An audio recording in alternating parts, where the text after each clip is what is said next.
Folks, welcome to 2024 of Locked Pirates, and I pose a question to you today. Not if, but when do the Pirates make another move 2023-24 off season? We're going to talk about that. Do the Pirates need some more outfield helpers, or some New Year's resolution, how I feel about the team currently, all on today's episode of Locked on Pirates, the first of 2024. You are Locked On Pirates, your daily Pittsburgh Pirates podcast. Part of the Locked On Podcast Network, your team every day.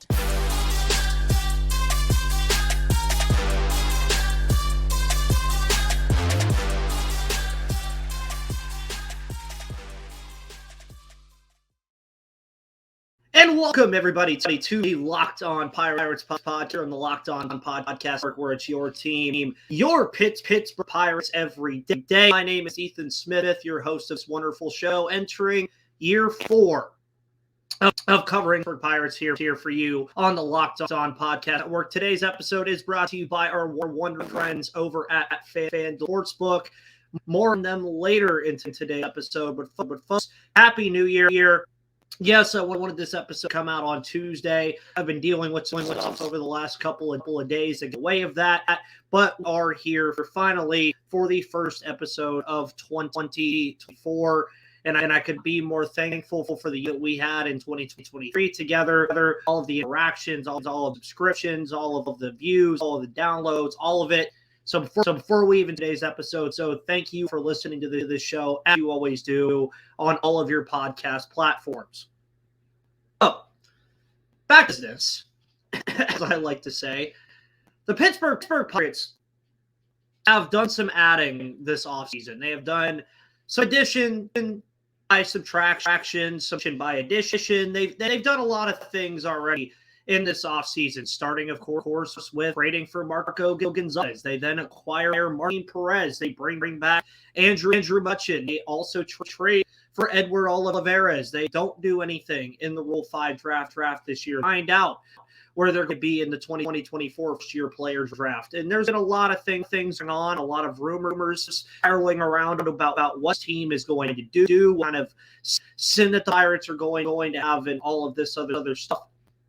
But since they did re-sign Andrew McCutchen, they've gotten pretty quiet on the Pirates front as far as news goes and as far as things overall are going with the team. And I don't really find much of an issue with that.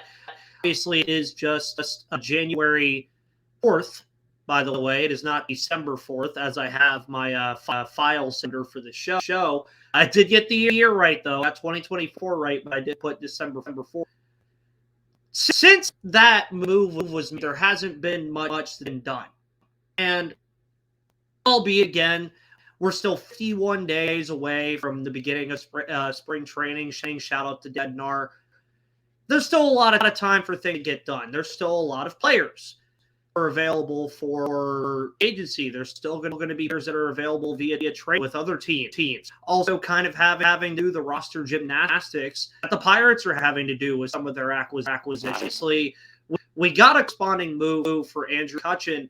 I don't think we ever got one yet, folks, though, for Martin Perez, which I find very interesting, considering one, that Martin Perez signed before Andrew McCutchen signed, and two, the Pirates obviously signed him. It was reported by multiple outlets and talked about by multiple notable people that know what they're talking about. And I like it. There would have been issues with the physical, medical evaluations on Martin Perez, whereas we've heard about that. So when you're looking at the situation that the Pirates are in right now, to make a decision on who is going to be the casualty on the roster to eventually putting Martin Perez 40-man roster in. And that's the thing that a lot of us have been wondering as of late as to why it hasn't happened yet and to why things are going the way they are. And there's been rumblings, and rumors, and all kinds of other things about what's going on with the Pirates. Are they going to make another move? When is that move going to happen? And that's where I titled this episode and posed the question, not if, but when do the Pirates make another move? Because obviously I think they're going to, because they, for lack of a better word, have to, with adding Martin Perez to the roster, of course. And again, there's 51 days before we even have a spring training baseball game. And we've also seen acquisitions be made in spring training, other teams, including Pirates before. This is not something that hasn't been done before by the Pirates either. It's pretty common across baseball, just in case, entry in spring training, or you're not happy with what you saw throughout the spring training period at a certain position and you want to add depth to that position. But there's still some available. And obviously, I think a lot of us, including myself, would still like the Pirates to go get another starting, just because I think it would shut the rotation adequately enough, while you also wait on guys like Jerry Jones, Mike Burrows, JT Brubaker, Anthony Solomon, Paul Skeens, etc., to eventually make their mark on this team at some point. You don't want to leave position group in such a spot that it just yet another casualty to the team, rather than being a positive when all of those players get here. And then I always like to say too that process like dartboards, or when you're playing a dartboard, yeah, you're throwing it, but you don't always know where it's going to go, and you're not always going to hit a ball every single time. You're really good, and Pirates have been very good at finding pitching talent as of late in the minor league system. But obviously, we're not going up on the likes of Rosie Contreras, as Luis Ortiz and Quinn Priester, because they're in the infancy of their professional baseball career, still learning what is work. They're still learning what cadence works on the mound for them, what rhythm, how they can gain a strong grasp on their command and their control. But for the Pirates, when you're talking about this next move, there are still, I would say, clear, obvious spots Pirates can improve. I think any of us are saying this is a World Series team. Obviously, I share my feelings about how I feel about the team right now in the third segment of today's show. But I don't think that this is a World Series caliber team. I do think a lot of us think they're just on the fringe of being a playoff team, or an actual division contender. And these are things that are going through our head, which are also things that are going ahead of the front office. And I'm sure that they're doing everything to think about, hey, how could we go from being on the fringe, being right there, to moving up to that next level that we saw in 2013, 2014, 2015. How do we get to that point? I think that's the biggest question that we're going to have throughout this remainder of the offseason is what can the Pirates do? And not if, but when do they make the next move? I would expect it to be relatively soon. I don't think they're going to wait too longer to make another move. Now, it's going to be a move that's going to be quote unquote massive and game changing. We don't really know that, because we don't know what direction that General Manager Cherington wants to go with making his next move. Does he want to go into free agency and get a Michael Lorenzen, or a James Patton, or a Carlos Carrasco, or a Bryn Woodruff, or a Sean Manaea, that are all available still, or even a Clayton Kershaw or Marcus Stroman type? Do they want to go out and spend this kind of money on a free agent, or they want to go trade route for a guy, let's say, just for instance, Brad Keller in Kansas City, or a Michael, or a not Michael Lorenzen. I can't think of his name all of a sudden. But want to go the trade route, or do they want to go the free agency route? Now, also, do they get one more starter, or do they go and get another field player? They go get both. Do they add at first base to give Rowdy Tellez a platoon mate alongside what he can offer at first after acquiring him in the offseason? These are all things that the Pirates, us as fans, the front office, and everybody in the organization is still thinking about. And of course, a lot of you are thinking about Pirates Fest this Saturday. Obviously, I will not be there. I cannot be there because I'm 620 miles away, and I wish I could meet all of you, talk to everybody, and really have a good time with it. But sadly, I can't. But I would not be shocked to see the Pirates make a move, maybe later today, tomorrow, Saturday, or Sunday. I just have a gut feeling that they do something like that. But I do think between the time of recording and the time of this episode to sometime next week, the Pirates will have something done. it's going to be, I don't know. I don't have a source like that to tell me these things. And even if I did, I wouldn't be able to tell you at all. But again, there's still some time left in the offseason. 51 days might not seem like a lot, but folks, one, we're all really, really, really excited baseball back in 2024 or relatively soon. But 51 days is going to drag. It's going to take a while. It's a long time. They still have the rest of the month of January. They still have the rest of the month of February. And if they really want to, they still have the rest of March to evaluate things when they get to spring training. So not done. I can tell you that. I can. That's just from being a fan and following the things that are going on. They're not done because they have to do something to get Martinez on the 40-man roster.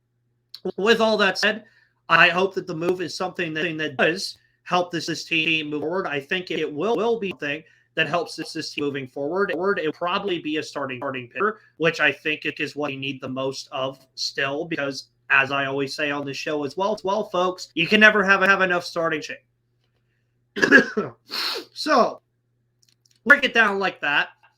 What I would expect, and of course, obviously, when this move is made, or they eventually decide to make another move, be it whatever it is, it will be coming on the Locked On Pirates podcast. And of course, your host, Ethan Smith, will be on top of it. Folks, thank you so much again for tuning to this show here on Locked Pirates, a part of the Locked Podcast Network. Segment just coming at you in just a moment. But before we do that, we're going to talk about FanDuel. Folks, the NFL season is in its final week. It's Thursday. There is no Thursday night games, so that means the NFL regular season is coming close. But if you still want to score early this NFL season, the NFL regular season is wrapping up, but there's still time to get in action with FanDuel, America's #1 sports book. Right now, new customer, $150 in bonus guarantee when you place a $5 bet. That's $150 in bonus bets, win or lose. So if you think Pittsburgh Steelers can beat the Baltimore Ravens, the #1 seed Baltimore Ravens, who will likely be resting out of starters as Pittsburgh looks to sneak into the playoffs, just bet $5 on them. You could win $150 in bonus bets at FanDuel, because the app is also super easy to use, and there are so many different ways to bet live. Same game parlays. You can find bets in the new Explore tab. You can make a play in the Parlay Hub, the best way to play popular plays, and more. So visit FanDuel.com/lockedon and make your first bet a layup, because FanDuel is the official partner of the NFL and an official sponsor of the Locked On Podcast Network.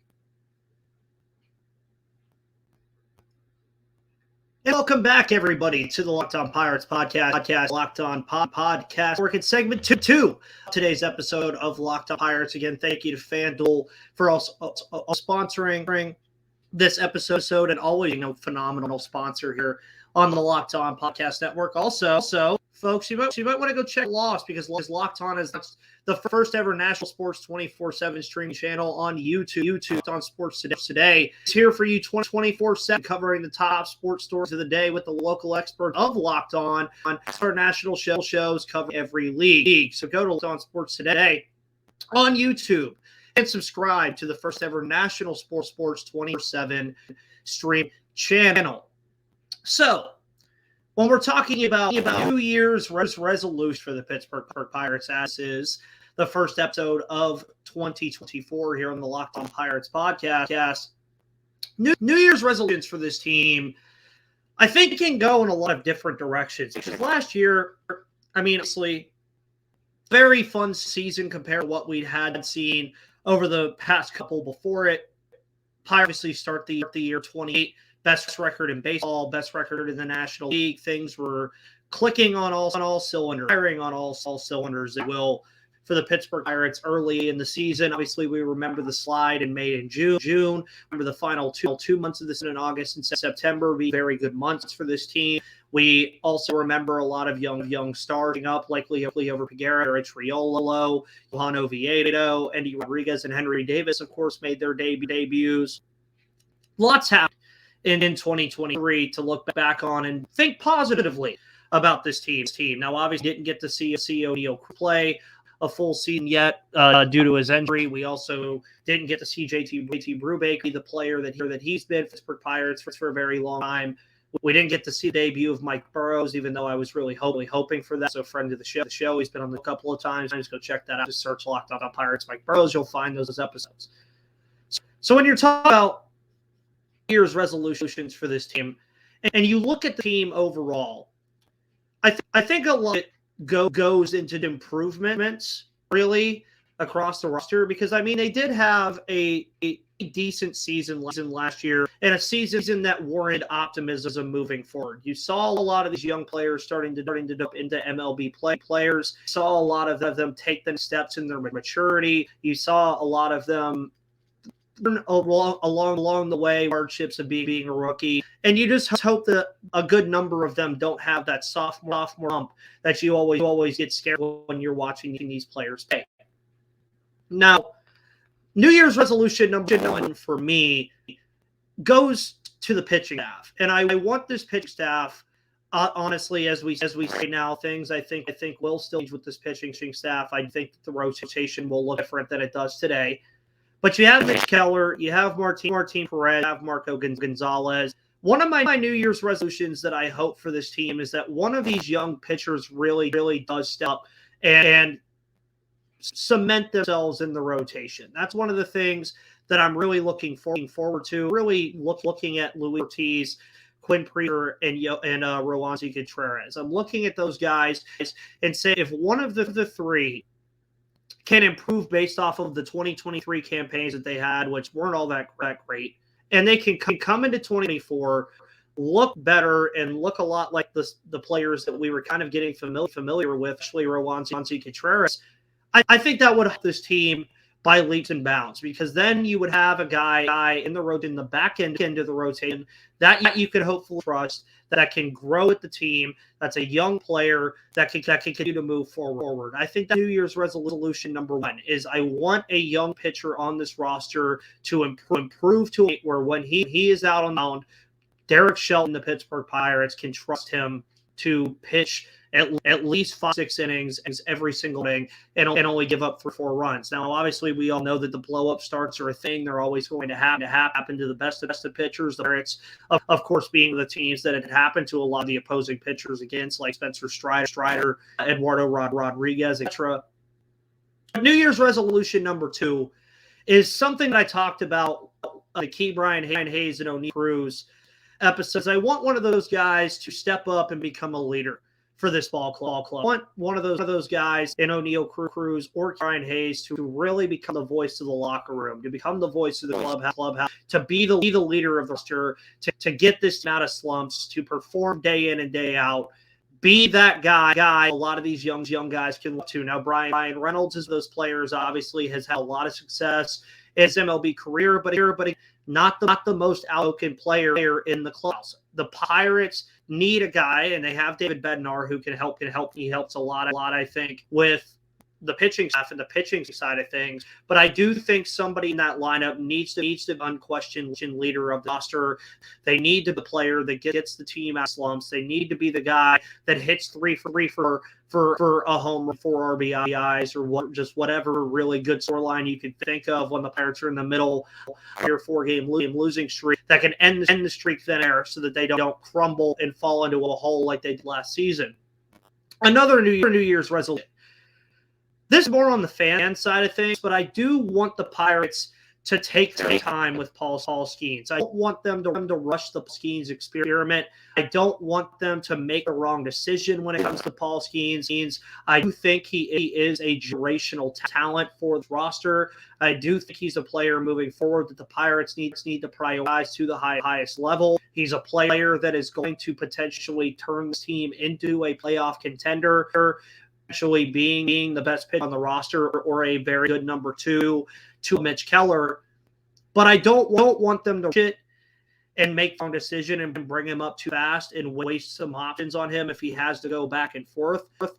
I want them to take their time. I want them to evaluate Paul Skeens same way that they're going to evaluate everybody else. Now, obviously, he is the number prospect in the organization. He is a potentially generational player, and he is a very, very good player, potentially moving forward. As I said before, could propel the Pirates into being a playoff team year in and year out. Could end up being one of the dominant pitchers in all of baseball if they take his maturation process seriously, and they take his progression seriously and don't bring him up too fast. And a lot of Yins that want him to come up quickly. They want him to be in Pittsburgh on opening day. But I would just pump the brakes on it a bit. We want to see what Paul Skeens can do over the course of a full MLB calendar. It means minor league calendar well. Because Paul Skeens pitched a lot last year at LSU, but we also need to make sure he can be on the schedule he needs to be on without dealing with injuries, because that is the biggest thing that none of us want to happen to Paul Skeens, and the biggest risk that you taking up your number one overall. So if I would just say that as resolution, just take your time, Paul Skeens, don't rush it, and make sure that when he is ready, you do bring and you don't hold him down too long. So don't bring him up fast, don't hold him down too long. Know when the time is right. And final year's resolution that I would have for this team: just improve based on your 2023 performance. Now, there's a lot of different factors that you can look at based off of that 2023 team that you could argue things could have been better in a lot of different areas. Now, one, O'Neal Cruz was not to play a large portion of the season, and that hurt the team. He is arguably their most potent offensive weapon in every single day. That's just a true fact. You had Austin Hedges manning the catching position and basically being useless as a hitter for a large part of the season, which was fine because he was helping the young pitching staff a lot while he was there. But ultimately didn't get a full season out of Henry Davis and Andy Rodriguez, who really got a large portion of it, but you did get enough, I would say, truly evaluate either of them. And I don't think even in a full first season you would have been able to really evaluate them at all. But you won 76 games last year. If you don't win at least 80 the season, 80 and 82, I think that's a failure. Just because you have brought in a veteran pitcher in Martin Perez, another veteran in Marco Gonzalez.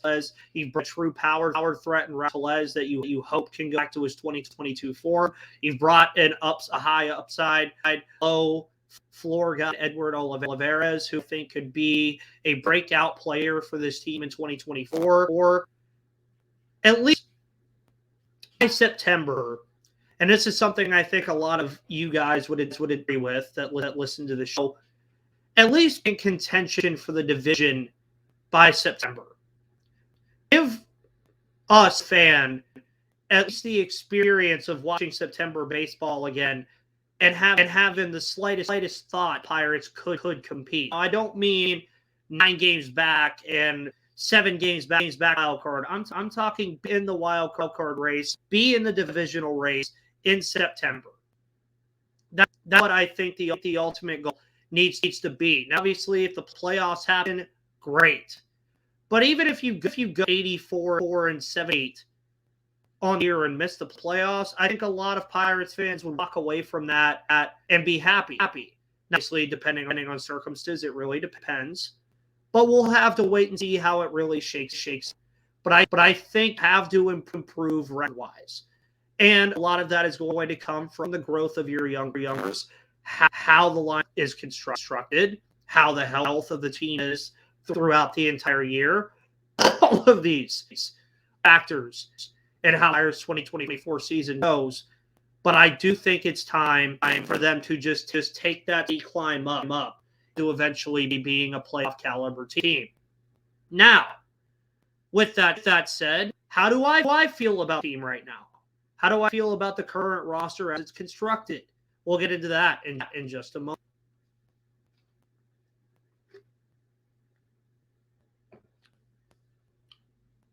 Hi, everybody, and welcome to the third and final segment of the first episode of 2024 here on the Locked On Pirate Cast on the Locked On Pods Network. and heard right before that short ad break that I'm going to talk about how I feel right now at this Pittsburgh Pirates roster. Now, there's a lot to be said about this roster. A lot to be said about the things the Pirates have not done in the offseason and the things that they have. Now, till a relatively positive voice on Pirates Twitter, on this show, among the fan base, etc. As of right now, based off of how things are and all of that stuff, I don't think the Pirates are an NL. I don't want to say they're not an NL Central contender, but I would be shocked if they won the division. A division that ultimately I think is very winnable. The Cubs have not really done a lot. The Brewers, nobody knows what direction they're going in. The Cardinals have added something, but it's suspecting at best. And the Reds have as well and are a very, very strong young team. But I don't think there's anybody in the division that the Pirates should ultimately be heard of. I don't think anybody in the division, honestly, that I look at and say that team is unbeatable. Pirates played pretty well in the NL last year outside of Milwaukee and Chicago, who ultimately ended up being the two best teams in the division. But they played very well against the Reds. They played very, very well against the Cardinals team that was in a down year. I would say, though, that I wouldn't be shocked if they win the NL Central if they just do the things along the way. And if a lot of I expect to happens, like the continued rise to stardom, O'Neal Cruz. If Ke'Bryan Hayes hits like he did in the final 2 months of the year over the course of a full MLB season, he's going to be one of the best players in baseball with his Gold Glove at third base. If Brian Reynolds can continue to be Brian Reynolds, I think the Pirates are in a good spot. But my feelings on it now are that the Pirates have to depend on one position group for their success in the 2024 season, and you all know what it is. It's starting pitching. The starting pitch staff is going to make or break this team in 2024. Come back to this episode by the middle of the season and wherever the Pirates are, that sentence will range for. Mitch Keller will have to be himself again. You hope the Martin Perez and Marco Gonzalez signings were the right or for signings, etc., the right acquisitions. And again, like I said, I still think they add one more starter. And I said earlier, if Quentin Priester, Luis Ortiz, or Rolando Contreras, even if of the three can be an adequate enough MLB level pitcher, this pitching staff has unlimited potential. It just does. Because you add Jared Jones and Paul Skeens and Anthony Soto and Mike Burrows, JT Brubaker to the fold. And that's even without Johan Oviedo, who is going this entire calendar year. But at the end of the day, I'm confident in what this can do offensively. I really am. I am confident in what this team can do offensively, hitting the ball. But ultimately, at the end of the day, it's going to come down to the starting pitching staff. If they're good, the team in turn will be a contender for the NL Central and be a contender for a award. If they're not good, you probably guess where this team will be come October. In the same place they've been since 2015. It's on starting pitching staff, folks, and that's how I feel about the team right now. But we're going to talk about it tomorrow as well. Folks, thank you so much for tuning in to the Locked On Podcast here in the Locked On Podcast Network, where it's your team, your Pittsburgh Pirates every day. My name, again, is Ethan Smith. You can follow me there on Twitter at MVP_Ethan or at Locked On Pirates. You can also follow this podcast on YouTube, Spotify, on Google Play, Apple Podcasts, or wherever you find it. And folks, have a wonderful rest of your Thursday evening. Thank you much for tuning in, and I'll see you on the flip side.